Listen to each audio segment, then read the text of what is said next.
memaknai itu sebagai tantangan kepada Kiai Imad atau memang menunggu Kiai Imad atau apa, tapi di sini Kiai Imad telah menampilkan diri dan belum lama, belum seminggu, tidak perlu waktu seminggu untuk menanggapi buku tersebut, Kiai Imad muncul dan bisa membantah bab per bab dalam buku tersebut.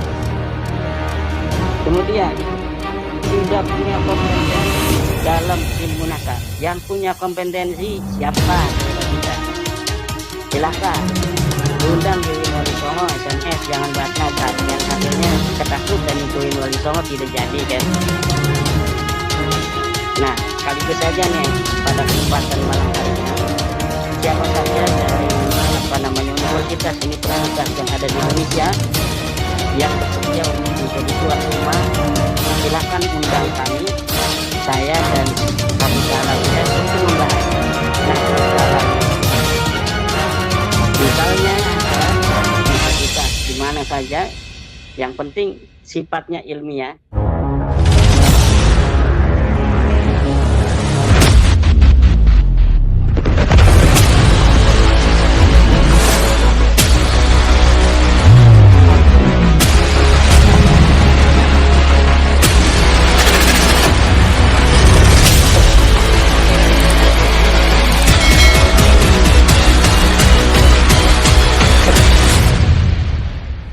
Intinya buku tersebut dengan setebal 500 sekian halaman yang ditulis oleh Habib Hanif, ada Gus Rumel dan kawan-kawan, itu beberapa waktu yang lalu di launching atau diterbitkan ya, bukan di launching, mungkin diterbitkan, dan bahkan itu diberikan sebuah pengantar oleh banyak ulama-ulama di sana. Misalnya Buya Qurtubi disebut ulama Banten, kemudian ada dari Sidogiri, kemudian ada dari Madura, termasuk juga Kiai Haji Abuya Kiai Haji Abdul Mukhtar dari Jawa Barat. Kemudian juga ada Ustadz Abdul Somad ya, Ustadz Abdul Somad yang soal cerita tarim tidak diaspal karena tidak ingin tapak kaki yang telah dilewati oleh para wali itu ditutup aspal ya.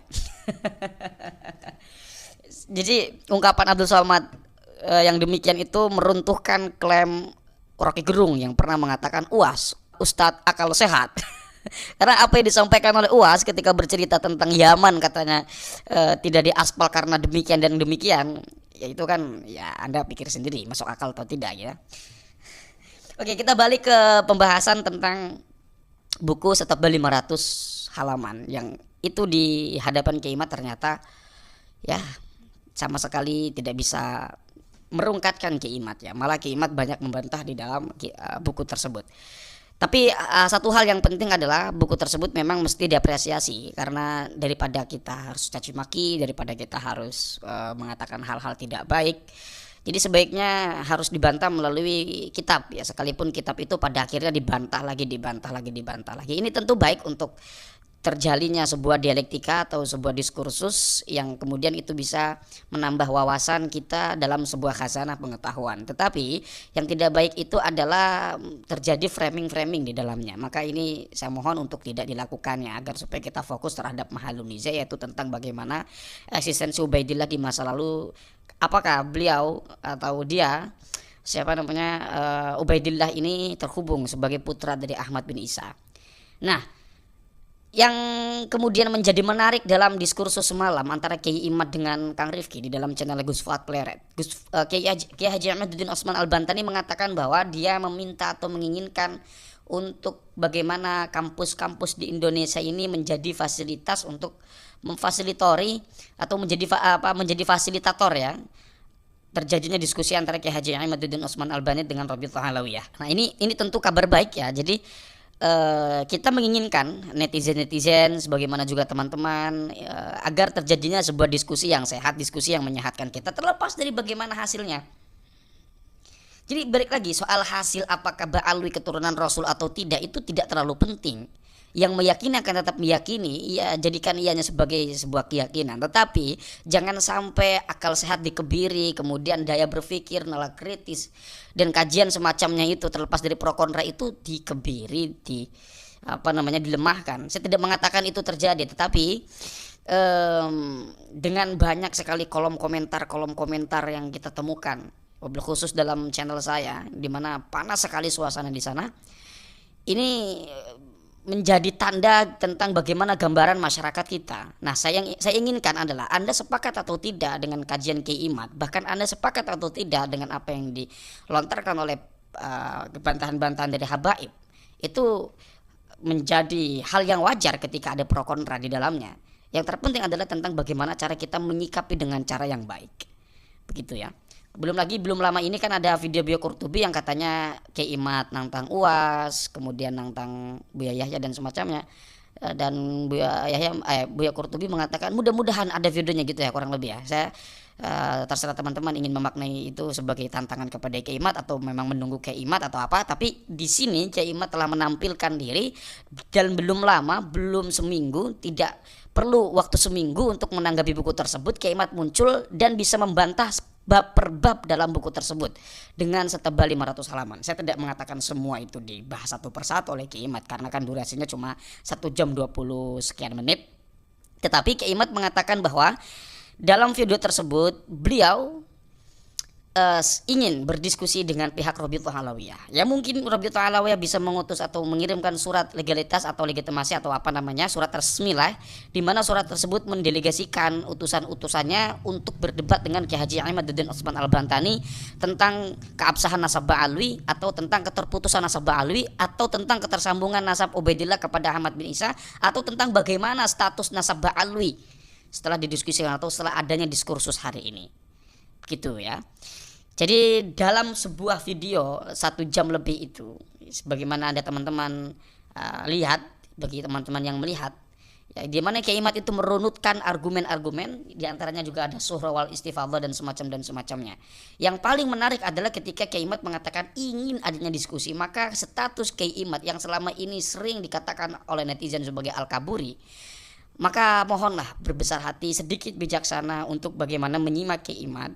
Ya, saya tidak sekonyong-konyong membela Kiai Imad ya. Ini kadang-kadang teman-teman salah paham. Tapi bagaimanapun sosok Kiai Imad ini yang kemudian bisa untuk menghadirkan kajian-kajian terlepas dari pro kontra itu juga harus diapresiasi. Sebagaimana kita pun harus mengapresiasi pihak Rabithah Alawiyah yang kemarin buat acara, kemudian mengundang Pak Guru Gembul, ya. Terlepas Kiai Imad tidak datang dan semacamnya dengan alasan mungkin macam-macam. Dan saya pun tidak tahu alasannya apa. Terlepas daripada itu kita harus apresiasi. Ya, juga terlepas buku bantahan yang 500 halaman tersebut itu juga harus diapresiasi sebagai sebuah khazanah yang pada akhirnya kitab tersebut di hadapan Kiai Imad ya tadi tertolak oleh Kiai Imad dengan argumen-argumen dan Kiai Imad bisa mempertanggungjawabkan argumennya loh. Bahkan ketika Kiai Imad dikatakan tidak kompeten dalam ilmu nasab, Kiai Imad balikan lagi, memang siapa dari RA ahli nasabnya. Nah itu sebuah tanda sebetulnya kalau kita ngerti. Ayo loh diskusi dengan saya. Anda mau framing soal UIN Semarang, lah UIN Semarang itu bukan saya membatalkan bos. Nah saya menginterpretasikan seperti itu dari apa yang disampaikan oleh Kiai Imad ya, dalam video daring dengan Kang Rifki di channelnya Gus Fuad Pleret begitu ya. Jadi sudahlah, jangan terlalu emosi, jangan marah-marah, jangan anda yang mungkin mengatakan ujaran kebencian, Kiai Imad membenci dan semacamnya. Coba kita sama-sama berefleksi lah, sama-sama berintrospeksi diri lah. Anda yang mengatakan Imad al-Kaburi, mengatakan Imad begini, itu atas kebencian atau tidak? Ini saya tidak menuduh Anda menebar kebencian ya. Saya bertanya kepada Anda, layak tidak itu dikeluarkan oleh mulut seseorang yang mengaku pecinta keturunan Rasulullah? Yang dimana Rasulullah pun jangankan dikatakan begini dan begitu, dilempari tain Rasulullah bersabar loh. Seharusnya kan Anda meniru orang yang Anda cintai Rasulullah. Yang saya pun sama mencintai Rasulullah dan mudah-mudahan kita semua dianggap sebagai umatnya lah. Ya.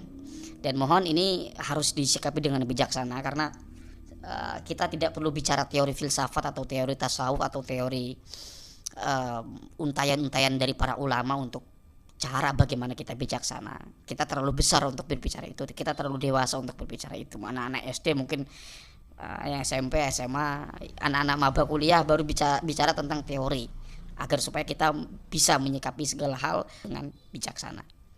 Nah, itu barangkali itu teman-teman yang dapat saya sampaikan. Kurang lebihnya saya mohon maaf. Jika ada kata-kata saya yang salah, yang kurang didengar atau apa ya saya mohon maaf. Tetapi apapun itu, salam cinta damai untuk semuanya, untuk NKRI kita tercinta. Hadanallahu wa iyyakum ajma'in wallahu huwal muwaffiq ila aqwamit thariqin. Wassalamualaikum warahmatullahi wabarakatuh.